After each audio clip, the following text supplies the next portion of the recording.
ನಮಸ್ಕಾರ ವೀಕ್ಷಕರೇ, ಅಮೃತ ವರ್ಷಿಣಿ ಯೂಟ್ಯೂಬ್ ಚಾನಲ್ಗೆ ನಿಮ್ಮೆಲ್ಲರಿಗೂ ಸ್ವಾಗತ. ಇವತ್ತು ನಾನು ಮಾತಾಡೋದಕ್ಕೆ ಹೋಗ್ತಾ ಇರುವಂಥ ವಿಷಯ ಏನಾಗಿದೆ ಅಂತಂದರೆ, ಗಟ್ಟಿಯಾಗಿರುವಂತಹ ವ್ಯಕ್ತಿ ಏನಪ್ಪ ಇಷ್ಟೊಂದು ಸ್ಟ್ರಾಂಗ್ ಆಗಿದ್ದಾರಲ್ಲ, ಇಷ್ಟೊಂದು ತುಂಬ ರೆವೆಲ್ ಆಗಿದ್ದಾರಲ್ಲ, ತುಂಬ ಸ್ಟ್ರಾಂಗ್ ಆಗಿದ್ದಾರೆ, ಇವರು ಹೇಗಪ್ಪ ಮುಂದೆ ಅನ್ನುವಂಥದ್ದು ಸಾಕಷ್ಟು ಗೊಂದಲಗಳಿರುತ್ತೆ, ಅಥವಾ ಭಯ ಇರುತ್ತೆ, ಕನ್ಫ್ಯೂಷನ್ಸ್ ಇರುತ್ತೆ. ಹೇಗೆ ಇವ್ರನ್ನ ಅರ್ಥ ಮಾಡ್ಕೋಬೇಕು ಅನ್ನುವಂತಹ ಒಂದು ಚಾಲೆಂಜ್ ಬಂದುಬಿಡುತ್ತೆ. ಸೊ ಈ ಚಾಲೆಂಜ್ ಬರೋದಕ್ಕೆ ಅಥವಾ ಈ ವ್ಯಕ್ತಿ ಇಷ್ಟೊಂದು ಗಟ್ಟಿ ಆಗೋದಕ್ಕೆ ಹೇಗೆ ಸಾಧ್ಯ, ಇದರ ಬಗ್ಗೆ ಎಲ್ಲ ನಾನು ಮಾತಾಡ್ತಾ ಹೋಗ್ತಾ ಇದ್ದೀನಿ. ನಿಮಗೇನಾದರೂ ನನ್ನ ಚಾನಲ್ ಇಷ್ಟ ಆಗಿದ್ದರೆ, ಇದರಲ್ಲಿ ಬರುವಂಥ ವೀಡಿಯೋಸ್ ಏನಾದರೂ ಹೆಲ್ಪ್ ಆಗ್ತಾ ಇದೆ ಅಂತಂದರೆ ಖಂಡಿತ ಇದನ್ನು ಎಲ್ಲ ಕಡೆ ಶೇರ್ ಮಾಡಿ ಹಾಗೂ ಸಬ್ಸ್ಕ್ರೈಬ್ ಮಾಡಿ. ಸಬ್ಸ್ಕ್ರೈಬ್ ಮಾಡಿದ್ಮೇಲೆ ಅಲ್ಲಿ ಬೆಲ್ ಐಕಾನ್ ಅಂತ ಇರುತ್ತೆ, ಅದನ್ನು ಕ್ಲಿಕ್ ಮಾಡಿ ಆಲ್ ಅಂತ ಸೆಲೆಕ್ಟ್ ಮಾಡಿಕೊಂಡ್ರೆ ನಾನು ಅಪ್ಲೋಡ್ ಮಾಡುವಂಥ ಪ್ರತಿಯೊಂದು ವಿಡಿಯೋಗಳ ನೋಟಿಫಿಕೇಷನು ನಿಮಗೆ ಸಿಗ್ತಾ ಹೋಗುತ್ತೆ. ಒಬ್ಬ ವ್ಯಕ್ತಿ ಯಾವಾಗಲೂ ಒಂದೇ ರೀತಿ ಇರೋದಕ್ಕಾಗೋದಿಲ್ಲ.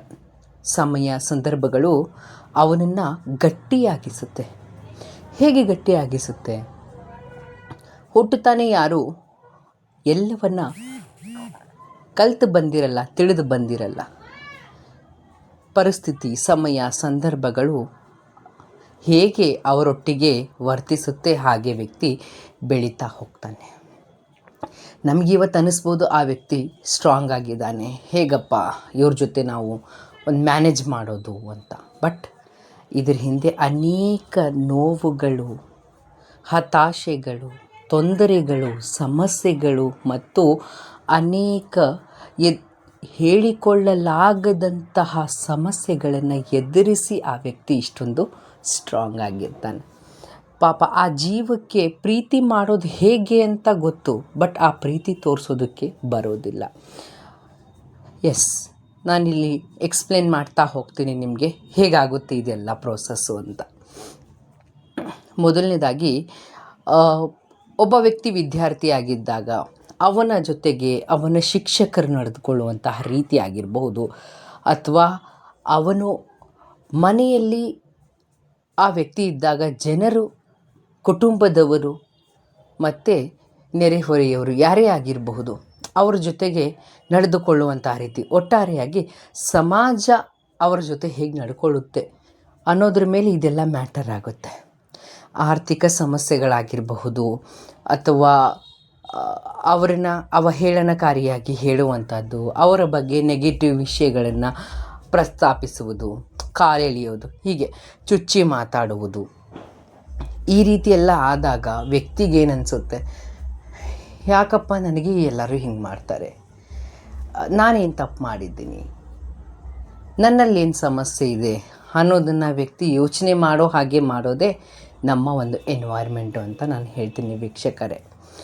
ಆಮೇಲೆ ಇನ್ನೊಂದೇನಾಗುತ್ತೆ, ಆ ವ್ಯಕ್ತಿಯನ್ನು ನಾವು ತುಂಬ ಕೆಳಮಟ್ಟದಲ್ಲಿ ನೋಡಿದಾಗ, ಇವನು ಸರಿ ಇಲ್ಲ, ಇವನು ಹೀಗೆ, ಇವನು ಹಾಗೆ, ಇವನಿಗೇನೂ ಗೊತ್ತಿಲ್ಲ, ಇವನು ಒಂಥರ ಪ್ರಯೋಜನಕ್ಕಿಲ್ದಿರೋನು, ಅಥವಾ ಇವನಿಗೇನು ಗೊತ್ತಿಲ್ಲ, ಇವನಲ್ಲಿ ನಾಲೆಡ್ಜ್ ಕಮ್ಮಿ ಇದೆ, ಈ ರೀತಿ ಹಲವಾರು ಚುಚ್ಚಿ ಮಾತಾಡಿದಾಗ ಅಥವಾ ಯಾರಾದರೂ ಅವರ ಜೊತೆ ಹಾಗೆ ವರ್ತಿಸಿದಾಗ ಆ ವ್ಯಕ್ತಿ ಕುಗ್ಗಿ ಹೋಗ್ತಾನೆ. ಸೊ ಇದು ಸಾಮಾನ್ಯವಾಗಿರುವಂಥ ವಿಚಾರ. ನಿಮ್ಮ ಜೊತೆಗೆ ಯಾರಾದರೂ ಹೀಗೆ ನಡ್ಕೊಂಡ್ರೂ ಕೂಡ ನಿಮಗೂ ಅನ್ಸೋಕ್ಕೆ ಶುರುವಾಗುತ್ತೆ. ಸೊ ಅದೇ ರೀತಿ ಈ ವ್ಯಕ್ತಿಗಳ ಜೊತೆಗೆ ಅವ್ರಿಗೂ ಆಸೆ ಇರುತ್ತೆ, ಪ್ರೀತಿ ಮಾಡಬೇಕು, ಎಲ್ಲರ ಜೊತೆ ಬೆರಿಬೇಕು, ಒಟ್ಟಿಗೆ ಇರಬೇಕು ಅನ್ನುವಂತಹ ಆಸೆ ಇರುತ್ತೆ. ಆದರೆ ಎಲ್ಲಿ ನನ್ನನ್ನು ತುಳಿಯಬಹುದು, ಅಥವಾ ನನ್ನಲ್ಲಿ ಜ್ಞಾನ ಕಡಿಮೆ ಇದೆ ಅಂತ ನನ್ನನ್ನು ಹಿಂದಿಕ್ಕಬಹುದು, ಅಥವಾ ನನಗೇನು ಗೊತ್ತಿಲ್ಲ ಅಂತ ನನ್ನ ಆಡಿಕೊಂಡು ನಗಬಹುದಾ ಅನ್ನೋವಂತಹ ಒಂದು ಹಿಂಜರಿತ. ಅಂದರೆ ಅವ್ರಿಗೇನು ಗೊತ್ತಿಲ್ಲ ಅಂತ ಏನಿಲ್ಲ, ಬಟ್ ಇಲ್ಲಿ ಏನಾಗುತ್ತೆ, ನೋವನ್ನು ಅನುಭವಿಸೋದಕ್ಕೆ ಆ ವ್ಯಕ್ತಿ ಸಿದ್ಧವಾಗಿರುವುದಿಲ್ಲ. ಹಾಗಾಗಿ ಆ ಒಂದು ಹಿಂಜರಿತ ಅವರನ್ನು ಗಟ್ಟಿಯಾಗಿಸುತ್ತೆ. ನನಗೇನು ಗೊತ್ತು, ನಾನು ಅದರಲ್ಲಿ ಖುಷಿಯಾಗಿದ್ದೀನಿ, ನನಗೇನು ತಿಳಿದಿದೆ ಅದರಲ್ಲಿ ನಾನು ಖುಷಿಯಾಗಿದ್ದೀನಿ, ನನಗಷ್ಟು ಸಾಕು. ಇತರರು ಹೇಳುವಂತಹ ವಿಷಯಗಳು ಅವರಿಗೆ ಮ್ಯಾಟರ್ ಆಗೋದೇ ಇಲ್ಲ. ಯಾಕೆಂದರೆ ನನ್ನ ಒಂದು ಪ್ರಪಂಚದಲ್ಲಿ ನಾನೀಗ ಆರಾಮಾಗಿದ್ದೀನಿ, ನಾನು ವಿಶಾಲವಾಗಿದ್ದೀನಿ, ನನಗಷ್ಟು ಸಾಕು, ಎಲ್ಲರಂತೆ ಅವರದು ಒಂದು ಬದುಕು ಅಲ್ವಾ ವೀಕ್ಷಕರೇ? ಈಗ ನಿಮ್ಮ ಜೊತೆಗೆ ಯಾರಾದರೂ ಹೀಗೆ ನಡೆದುಕೊಂಡಾಗ ನಿಮಗೂ ಅನಿಸುವಂತಹದ್ದು ಒಂದು ಸಹಜವಾದ ವಿಷಯ. ಸೊ ಹಾಗಾಗಿ ಯಾವುದೇ ಒಬ್ಬ ವ್ಯಕ್ತಿ ನಿಮ್ಮ ಮುಂದೆ ಒಂದು ಗಟ್ಟಿಯಾಗಿ ಕಾಣಿಸ್ತಾನೆ ಅಂತಂದರೆ ಅವರ ಹಿಂದೆ ಅನೇಕ ವಿಷಯಗಳು ನಡೆದಿರುತ್ತೆ. ನಾನೀಗ ಹೇಳಿದ ಹಾಗೆ ಮತ್ತೆ ಏನಾಗುತ್ತೆ, ನಾವು ಒಂದು ಸಮಾಜಕ್ಕೆ ವ್ಯಕ್ತಿ ಬಂದಾಗ ನಾವು ಅಷ್ಟೇ ಅವರಿಗೆ ಪ್ರೀತಿಯಿಂದ ಸ್ವೀಕರಿಸಬೇಕು. ಏಕೆಂದರೆ ಎಷ್ಟೋ ಜನರಿಗೆ ಪ್ರೀತಿಯ ಕೊರತೆ ಇರುತ್ತೆ, ಅವ್ರಿಗೂ ಪ್ರೀತಿ ಮಾಡಬೇಕು ಅಂತ ಆಸೆ ಇರುತ್ತೆ. ಆದರೆ ಆ ಪ್ರೀತಿನ ನಾವು ಅವ್ರನ್ನ ಅರ್ಥ ಮಾಡಿಕೊಂಡು ಆ ಪ್ರೀತಿಯನ್ನು ಕೊಡಬೇಕು. ಆ ವ್ಯಕ್ತಿ ಸ್ಟ್ರಾಂಗ್ ಆಗಿದ್ದಾನೆ ಅಂತ ಅವ್ರ ಜೊತೆಗೆ ಜಗಳಕ್ಕೆ ಇಳಿದು ಬಿಟ್ಟಾಗ ನಮಗೂ ಬೇರೆಯವರಿಗೂ ವ್ಯತ್ಯಾಸ ಇರೋದಿಲ್ಲ. ಅಪ್ಕೋಬೇಕು, ಆ ಜೀವನ ಒಪ್ಕೋಬೇಕು, ಹೇಗೆ ಇರಲಿ ಆ ಒಂದು ಜೀವನ ಒಪ್ಕೊಂಡು ನಡೆದಾಗ ಎಷ್ಟು ಅಂತ ಆ ವ್ಯಕ್ತಿಯನ್ನು ಗಟ್ಟಿಯಾಗಿರೋದಕ್ಕಾಗುತ್ತೆ. ನಿಮ್ಮ ಪ್ರೀತಿಗೆ ಖಂಡಿತ ಸೋಲ್ತಾರೆ. ಆದರೆ ನಿಮ್ಮ ಪ್ರೀತಿ ನಿಜವಾಗಿ ಇರಬೇಕು.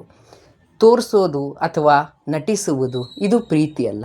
ಮನಸಾರೆ ಪ್ರೀತಿ ಆಗಬೇಕು. ಮನಸಾರೆ ವಿಶ್ವಾಸದಿಂದ, ನಂಬಿಕೆಯಿಂದ ಒಂದು ಸ್ನೇಹಿತ, ಒಬ್ಬ ನೆರೆಹೊರೆಯವ ಅಥವಾ ಅಣ್ಣ, ತಮ್ಮ, ಅಕ್ಕ, ತಂಗಿ ಯಾರೇ ಆಗಿರಲಿ ಅಂತ ಒಪ್ಪಿಕೊಂಡು ನಡೆದಾಗ ಮಾತ್ರ ಆ ವ್ಯಕ್ತಿಗೂ ಒಂದು ಒಳ್ಳೆಯ ಒಂದು ಫೀಲ್ ಕೊಡೋದಕ್ಕೆ ನೀವು ಸಾಧ್ಯ. ಈ ವ್ಯಕ್ತಿಗಳು ಸ್ಟ್ರಾಂಗ್ ಆಗಿರ್ತಾರೆ. ನಾನು ಹೇಳಿದ ಹಾಗೆಯೇ ಇವರ ಜೊತೆ ನಡೆಯುವಂಥ ವಿಷಯಗಳು ಅತಿ ಹೆಚ್ಚಾಗಿ ಇವರನ್ನು ಪ್ರವೋಕ್ ಮಾಡಿದಾಗ ಈ ವ್ಯಕ್ತಿ ನಾರ್ಸಿಸ್ಟ್ ಆಗಿ ಬದಲಾಗ್ಬೋದು. ನಾರ್ಸಿಸ್ಟಿಕ್ ಪರ್ಸನಾಲಿಟಿ ಡಿಸಾರ್ಡರ್ ಬಗ್ಗೆ ನಾನು ಸಪ್ರೇಟಾಗಿ ಒಂದು ವಿಡಿಯೋನ ಮಾಡಿ ಹಾಕ್ತೀನಿ. ಆವಾಗ ನೀವು ಖಂಡಿತ ಅದನ್ನು ನೋಡಿ. ಯಾಕೆಂತಂದರೆ ಯಾವುದೇ ವ್ಯಕ್ತಿಯಾಗಿರಲಿ ಸುಮ್ಮನೆ ಅಂತರೂ ಈ ರೀತಿ ಆಗೋದಕ್ಕೆ ಸಾಧ್ಯ ಇರುವುದಿಲ್ಲ. ಸಮಾಜ ಅವರೊಟ್ಟಿಗೆ ಹೇಗೆ ನಡೆದುಕೊಳ್ಳುತ್ತೆ, ಅವರ ಹತ್ರ ದುಡ್ಡಿದ್ದಾಗ ದುಡ್ಡಿದೆಯಾ ಇಲ್ವಾ? ಯಾಕೆಂತಂದರೆ ಈಗ ತುಂಬ ಜನ ಮನಿ ಅನ್ನೋ ಪವರ್ನ ಯೂಸ್ ಮಾಡ್ತಾರೆ. ಸೊ ಆಗಿನ ಕಾಲದಲ್ಲಿ ದುಡ್ಡಿನ ಸಮಸ್ಯೆ ಇರಬಹುದು. ಆಗ ದುಡ್ಡಿನ ಸಮಸ್ಯೆ ಇದ್ದಾಗ ಯಾರೂ ಹೆಲ್ಪ್ ಮಾಡದೇ ಇರಬಹುದು. ನಾನು ದುಡ್ಡು ಮಾಡಬೇಕು ಅಂತ ಆ ವ್ಯಕ್ತಿಯ ಮನಸ್ಸಲ್ಲಿ ಬಂದಿರಬಹುದು. ಈ ರೀತಿ ಕೇವಲ ಇಲ್ಲಿ ಒಬ್ಬ ವ್ಯಕ್ತಿ ಅಥವಾ ಒಬ್ಬರನ್ನೇ ಉದಾಹರಣೆ ಆಗಿಲ್ಲ. ಸಮಾಜದಲ್ಲಿ ಇಂತಹ ವ್ಯಕ್ತಿಗಳು ಸಾಕಷ್ಟು ಜನ ಇದ್ದಾರೆ, ಎಲ್ಲದರಿಂದ ವಂಚಿತರಾಗಿದ್ದಾರೆ. ಇಂತಹ ವ್ಯಕ್ತಿಗಳಿಗೆ ನಾವು ನಿಜವಾಗಲೂ ಒಂದು ಒಳ್ಳೆಯ ಪ್ರೀತಿ ಕೊಟ್ಟು, ಬಾಂಧವ್ಯವನ್ನು ಕೊಟ್ಟು, ನಾವೆಲ್ಲ ನಿನ್ನ ಜೊತೆ ಇದ್ದೀವಪ್ಪ, ನೀನೊಬ್ಬನೇ ಅಲ್ಲ, ನಿನ್ನ ಜೊತೆ ನಾವೆಲ್ಲ ಇದ್ದೀವಿ, ಯಾರು ಬಂದರು ಯಾರು ಏನೇ ಮಾಡಿದ್ರು ನಿನಗೇನು ಸಮಸ್ಯೆ ಆಗೋದಿಲ್ಲ ಅಂತ ಒಂದು ಬೆನ್ನು ತಟ್ಟಿ ಮಾತು ಹೇಳಿದರೆ ಆ ವ್ಯಕ್ತಿಗೆ ಎಷ್ಟೋ ಒಂದು ಆರಾಮ ಅನ್ಸೋಕ್ಕೆ ಶುರುವಾಗುತ್ತೆ. ಇಷ್ಟನ್ನು ಹೇಳ್ತಾ ನಾನು ಇವತ್ತಿನ ಒಂದು ಟಾಪಿಕನ್ನು ಮುಗಿಸ್ತಾ ಇದ್ದೀನಿ. ನಿಮ್ಗೇನಾದರೂ ಇಂಡಿವಿಜುವಲ್ ಆಗಿ ಕೌನ್ಸಿಲಿಂಗ್ ಬೇಕಾಗಿದೆ ಅಂತಂದರೆ ಅಪಾಯಿಂಟ್ಮೆಂಟ್ ನೀವು ತೊಗೋಬೋದು. ಡಿಸ್ಕ್ರಿಪ್ಷನಲ್ಲಿ ನನ್ನ ನಂಬರನ್ನು ಕೊಟ್ಟಿರ್ತೀನಿ. ಆ ಡಿಸ್ಕ್ರಿಪ್ಷನಲ್ಲಿರುವಂಥ ನಂಬರ್ಗೆ ನೀವು ಕಾಲ್ ಮಾಡಿ ಅಪಾಯಿಂಟ್ಮೆಂಟ್ನ ತೊಗೋಬೋದು. ಮತ್ತು ನೀವು ಕೌನ್ಸಿಲಿಂಗು, ಟಾರೋ ರೀಡಿಂಗು, ವಾಯ್ಸ್ ರೀಡಿಂಗು ಅಥವಾ ಆಸ್ಟ್ರಾಲಜಿ ಇದನ್ನೆಲ್ಲನೂ ನೀವು ಪಡ್ಕೊಳ್ಬೋದು ಅಂತ ಹೇಳ್ತಾ ನಾನು ಇವತ್ತಿನ ಈ ಒಂದು ವಿಡಿಯೋನ ಮುಗಿಸ್ತಾ ಇದ್ದೀನಿ. ನಮಸ್ಕಾರ.